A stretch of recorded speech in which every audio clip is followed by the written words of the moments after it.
Asset 200 को 5 part में divide किया गया है। ये आपका ऑब्जेक्टिव हो गया, ये आपका ऑडिटर का रिक्वायरमेंट हो गया, यानी एस्पेक्ट जो कवर हो गया ऑडिट के दौरान वो, और ये आ गया स्कोप ऑफ ऑडिट हो गया, preparation of financial statement, inherent limitation of audit. यानी कि देखें तो एसेट 200 को 5 पार्ट में डिवाइड किया गया है। ये आपका objective, requirement of auditor, scope of audit, preparation of financial statement, inherent limitation for audit. अब आते हैं एक एक करके आपको देखते हैं। अब आते हैं यहाँ पर आपका ओवरऑल ऑब्जेक्टिव में आए तो आपका बोलता है reasonable assurance, obtain reasonable assurance and report on financial statement. ये हो गया एक ऑडिटर का ओवरऑल ऑब्जेक्टिव हो गया, ठीक है। अब आते हैं प्रोफेशनल ऑडिटर का रिक्वायरमेंट क्या है, यानी कि ऑडिट के दौरान क्या क्या एस्पेक्ट वो कवर करेगा, यानी वो कवर क्या क्या करेगा। एथिकल रिक्वायरमेंट, एथिकल रिक्वायरमेंट में दो चीज़ें आती है आपका, दो चीज़ें क्या क्या आती है आपको, code of ethics and independence. अब आते हैं इंडिपेंडेंस में क्या क्या आता है। इंडिपेंडेंस में आपको आता है, इंडिपेंडेंस में आपको independence of mind and independence of appearance दोनों इंक्लूड है, ठीक है, दोनों है। इंडिपेंडेंस मतलब दोनों हुआ। अब आते हैं cold fundamental principle. Fundamental principle देखें तो इसमें 5 चीज़ें आते हैं, 5 पॉइंट है। बोलता है integrity, objectivity and professional competence, due care and confidentiality and professional behaviour. ये आपका फंडामेंटल प्रिंसिपल हो गया। अब आते हैं प्रोफेशनल स्केप्टिज्म में। प्रोफेशनल स्केप्टिज्म में देखें तो ये बोलता है कि ऑडिटर को ऑडिट के दौरान हमेशा क्वेश्चनिंग माइंड होना चाहिए। क्यों हुआ, कैसे हुआ, कहाँ से आया, ये सब ये क्वेश्चन होना चाहिए माइंड में। आप हमेशा अलर्ट रहना चाहिए ऑडिटर को। अलर्ट क्या चीज़ का यहाँ पर लिखा भी है कि alertness is required with respect to, देखो वर्ड पे ध्यान देना, अलर्टनेस कहाँ रिक्वायर्ड होगा ऑडिटर को, रिलायबिलिटी, जहाँ कोई रिलायबिलिटी आप समझते हो ना, विश्वसनीयता, कंडीशन जहाँ जहाँ लगा हो, टर्म एंड कंडीशन जहाँ जहाँ एड हो, सर्कमस्टांसेस जहाँ जहाँ हो, कंट्राडिक्टरी ऑडिट एविडेंस, यानी कि ये जो वर्ड है contradictory audit evidence, reliability of document, condition जहाँ जहाँ है, पॉसिबल जहाँ जो इंडिकेट करता है पॉसिबल फ्रॉड हो सकते हैं वहाँ पर, सर्कमस्टांसेस जहाँ जहाँ है, यानी कि इन चारों केसेज में आपके ऑडिटर को ऑडिट के दौरान अलर्ट रहना चाहिए। अब आते हैं प्रोफेशनल जजमेंट। प्रोफेशनल जजमेंट का मतलब क्या हुआ, प्रोफेशनल जजमेंट का मतलब क्या हुआ, तो मतलब हुआ कि आपका रिलेवेंट जो भी ट्रेनिंग, नॉलेज, एक्सपीरियंस आप अप्लाई करो। कहाँ अप्लाई करना है आपको, ये relevant training, knowledge, experience apply करना है with in the context of auditing, accounting and ethical standard. Standard है तीनों, ठीक है, ethical standard, auditing standard and accounting standard. यानी कि इन तीनों के कंटेक्स्ट में आप जब रिलेवेंट ट्रेनिंग, नॉलेज, एक्सपीरियंस को आप अप्लाई करते हो, क्यों अप्लाई करते हो, इन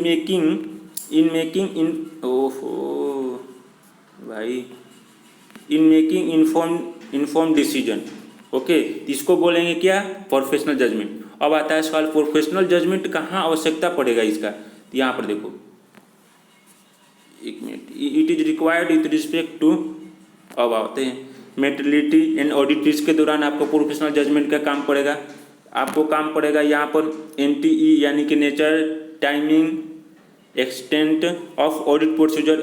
एक वर्ड आया यहाँ पर इवेल्युएटिंग जहाँ भी जरूरत हुआ, देखो इवेल्युएटिंग जो भी हुआ, इस यहाँ इवेल्युएट करते टाइम आपको प्रोफेशनल जजमेंट की आवश्यकता पड़ेगा। अब आते हैं यहाँ पर जब आप कंक्लूजन ड्राइंग करेंगे यानी कंक्लूजन देंगे तब आपको प्रोफेशनल जजमेंट की ज़रूरत पड़ेगा।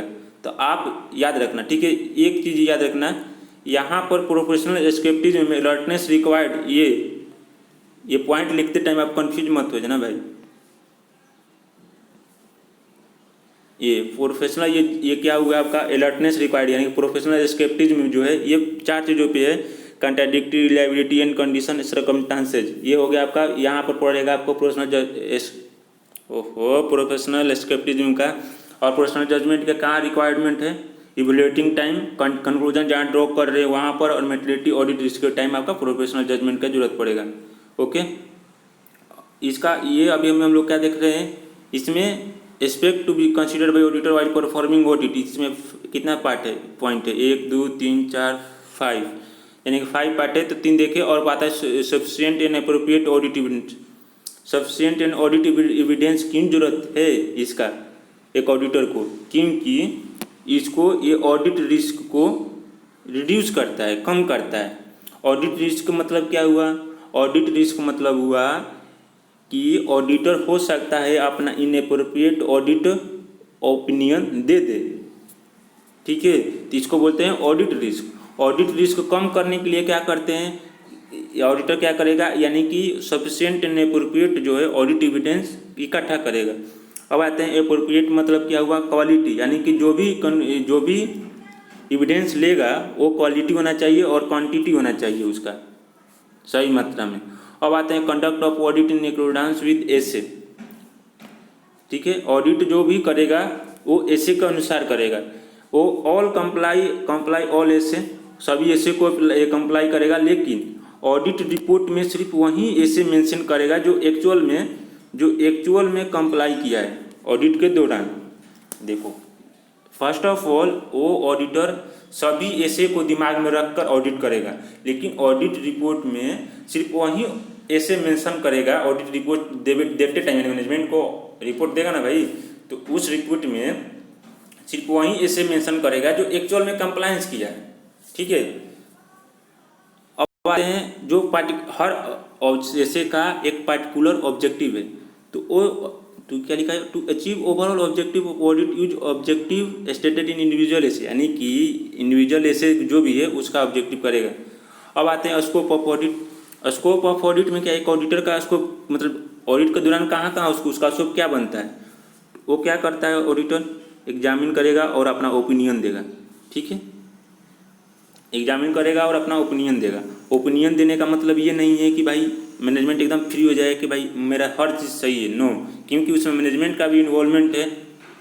पर फाइनेंशियल स्टेटमेंट बनाते टाइम या कुछ भी उसके फाइनेंशियल मैनेजमेंट का इन्वॉल्वमेंट है ना, कितना मैंने कंपनी का एंटिटी का इन्वॉल्वमेंट है पर्सनल, तो इसको ऑडिटर कभी भी इसी कारण एब्सोल्यूट जो है एश्योरेंस नहीं देता है, ओके।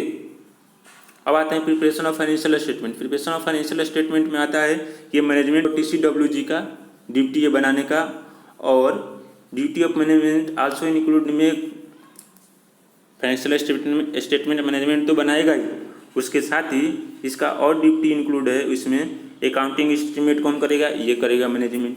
सिलेक्शन कौन करेगा, ये करेगा अकाउंटिंग पॉलिसी का, और अकाउंटिंग पॉलिसी का एप्लीकेशन कौन करेगा, मैनेजमेंट करेगा। इतना सब जो है ये सभी मैनेजमेंट का काम है करने का। अब आते हैं इनहेरेंट लिमिटेशन, यानी कि ऑडिट का लिमिटेशन क्या है। ऑडिटर्स का ओपिनियन जो है डिफर कर सकता है, ठीक है। ये डिफर करने का मतलब है डिपेंड करता है ये फाइनेंशियल रिपोर्टिंग का नेचर पर, फाइनेंशियल रिपोर्टिंग का नेचर पे, क्योंकि फाइनेंशियल रिपोर्टिंग का में जजमेंट ऑफ मैनेजमेंट इन्वॉल्व रहता है, और ऑडिटर का ओपिनियन डिपेंड करता है नेचर ऑफ ऑडिट प्रोसीजर पर, और बेनिफिट और कॉस्ट पे डिपेंड करता है, ओके। Thank you.